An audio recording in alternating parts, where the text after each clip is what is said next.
Yes, I know David's shortcomings, and more than I know him, God knew him. So we'll leave it there and move on and say, this guy is elected by God because of his heart, and he becomes king. And he basically, as far as kings go, was the greatest king that Israel ever had. It was always son of David. He has a son called Solomon, which is another story, and he's elected by God. God tells David, because David had many sons, that he's the one that I want to be king. I'd love to get into these stories because they're so unbelievable. David grabs this woman, Bathsheba, basically rapes her, kills her husband, bada-bing, all down the road. But somehow in God's plans and purposes, this woman was the one that he would have a son with called Solomon that would become the king. And he basically tells David in the process, I gave you everything you wanted, and I would have given you more if you would have asked from me. That's all I wanted to do, was to be asked. So I could tell you, you don't have to rape women. You don't have to kill people, your brother, an honorable man. You don't have to do any of those things. Don't get ahead of me. Because I firmly believe that God knew Uriah was going to die in battle. God would have brought Bathsheba to him. They would have had a son in a righteous way. That's what I believe. Some people would say, oh, God made the most of a bad situation. I guess you could say that. It doesn't go along with my particular theology of the sovereignty of God, that's all. But Solomon is elected by God. He's commissioned by his father. David makes it very clear to him what a president, a prime minister, a king, a leader should look like. It's rather lengthy, but I think it's worth reading because it actually, this heart that everybody argues about, David was, had a heart after, that this thing that people want to talk about so much, this heart that God really loves and sees. His heart is revealed. 1 Chronicles 28, would you read verses 2 through 10? Then King David rose to his feet and said, Hear me, my brethren and my people. I had it in my heart to build a house of rest for the ark of the covenant of the Lord, and for the footstool of our God, and had made preparations to build it. But God said to me, You shall not build a house for my name, because you have been a man of war and have shed blood. However, the Lord God of Israel chose me above all the house of my father to be king over Israel forever, for he has chosen Judah to be the ruler. And of the house of Judah, the house of my father, and among the sons of my father, he was pleased with me to make me king over all Israel. He doesn't say anything about himself. For some reason, I'm not even saying I'm pleased with myself. For some reason, he was pleased with me. And he chose me to do this. And even the things that I wanted to do for him, he said, no, that's not for you to do. This, depending on how you read these passages, to me they are so passionate and revealing about people. Would you continue on?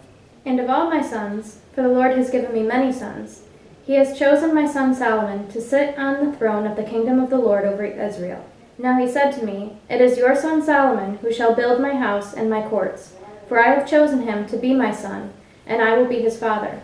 Moreover, I will establish his kingdom forever, and if he is steadfast to observe my commandments and my judgments, as it is this day. Now therefore, in the sight of all Israel, the assembly of the Lord, and the hearing of our God, be careful to seek out all the commandments of the Lord your God, that you may possess this good land, and leave it as an inheritance from your children after you forever. And I hear that right there as like a mandate for anybody who stands, whether it's president, prime minister, like I said, king, whatever. It's very, very clear about seeking God, getting a hold of his commandments, his word, your relationship with him, the whole thing. Because you're not just living out your generation. There's something to be passed on for generations to come, which is one of the things that seriously concerns me about the state of America right now, because I'm looking at what's being passed on, and in the natural, it's not very encouraging, quite frankly. As for you, my son Solomon, know the God of your father, and serve him with a loyal heart and with a willing mind. For the Lord searches all hearts and understands all the intent of the thoughts. If you seek him, he will be found by you. But if you forsake him, he will cast you off forever. Consider now, for the Lord has chosen you to build a house for the sanctuary. Be strong and do it. And just drop down to verse 20. And David said to his son Solomon, Be strong and of good courage, and do it. Do not fear nor be dismayed, for the Lord God, my God, will be with you. He will not leave you nor forsake you until you have finished all the work for the service of the house of the Lord. Here are the divisions of the priests and the Levites for all the service of the house of God, and every willing craftsman will be with you, for all manner of workmanship, for every kind of service. Also the leaders and all the people will be completely at your command. So you're not in this alone. I've provided all these people for you. If you're as wise as everybody says you are, you'll know that you are safe, that you've got your people. He's giving them all these different things. But what I hear when I read that is really what David's heart was about, seeking God and everything else, and knowing more than anybody else on the planet what happens when you don't. The things you can fall into. But this God is the one who is there for you every time, no matter what. So we see him giving Solomon this commissioning that's all about his relationship with the Lord. Know the Lord and be strong, because there's going to be times that people are going to work on you we want a king like the other nations. No. We want to usher back in the presence of God and make him king. He's the one that's the king, not us. So it's a really beautiful thing. And that really is the end of whatever I have to say about, voting and politics and elections, all that. I thought those three kings and what takes place in the process of seeing, that's 120 years of their history, 40 years each. It's pretty clear, just in that one little chunk of the Bible, what this whole thing is kind of about. Now, I said before that government, I haven't said a lot about the role of government, our relationship to it. So I want to say a few things, and I feel like I'd end up someplace where I don't want to end up, and I don't think God's leading us. So it's kind of like, let's say this and kind of like be done with it.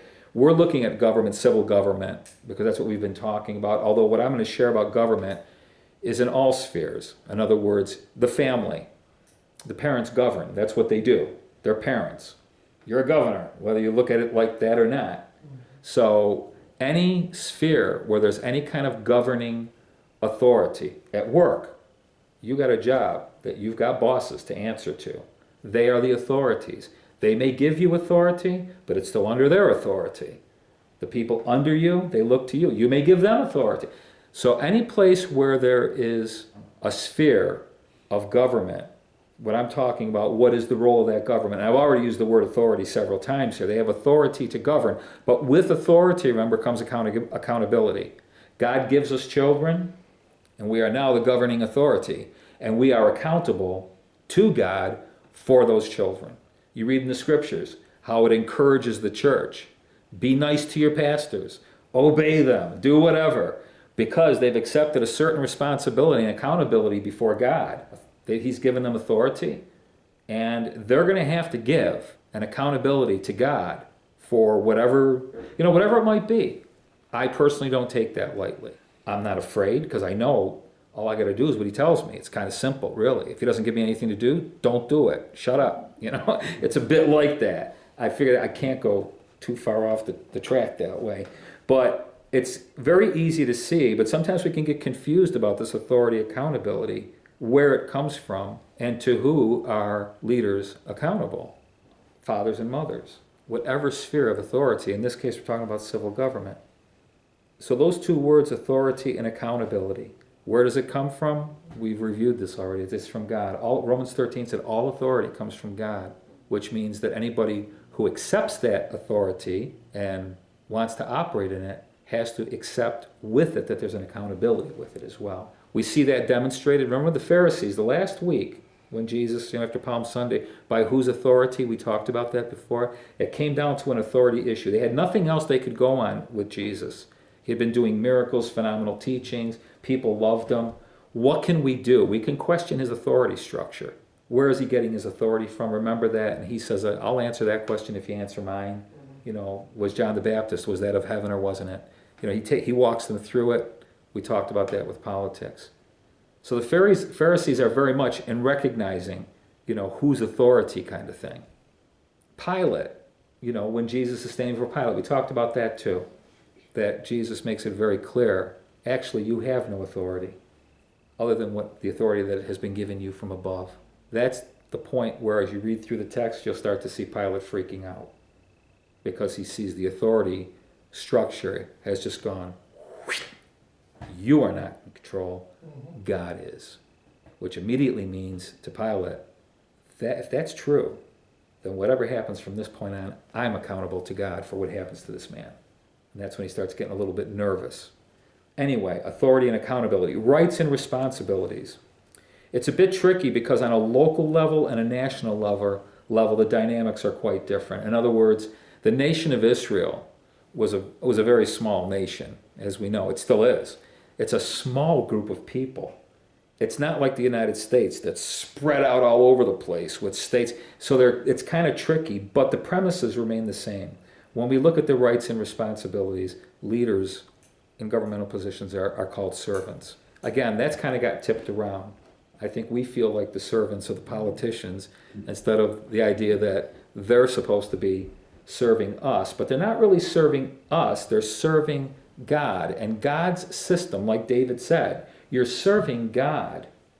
What God says is, okay, if you're going to truly serve me, then you have to learn how to serve people. Now, I don't care what authority sphere you go into, it is not quite like that. I can go into a lot of churches where they're serving the pastor. They're serving the pastoral staff, and it's like, oh, no. You know, if you want to find the pastor on the Sunday morning, look at people's feet. He's the one on his knees washing feet. He's the one who says things like, I didn't come to be served. I'm the one who came to serve. And he gives us a great demonstration of what serving actually looks like.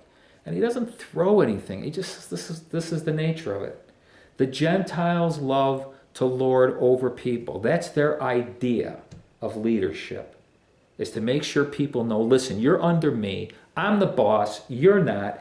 I'm the main minister, and you're chopped liver. There is this thing that happens that Jesus warned us about. Let's take Matthew 20:28 first. Just as the Son of Man did not come to be served, but to serve, and to give his life a ransom for many. Talking about servants.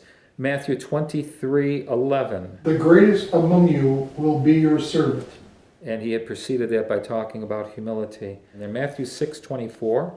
No man can serve two masters, for either he will hate the one and love the other, or else he will hold to one and despise the other. You cannot serve God and mammon.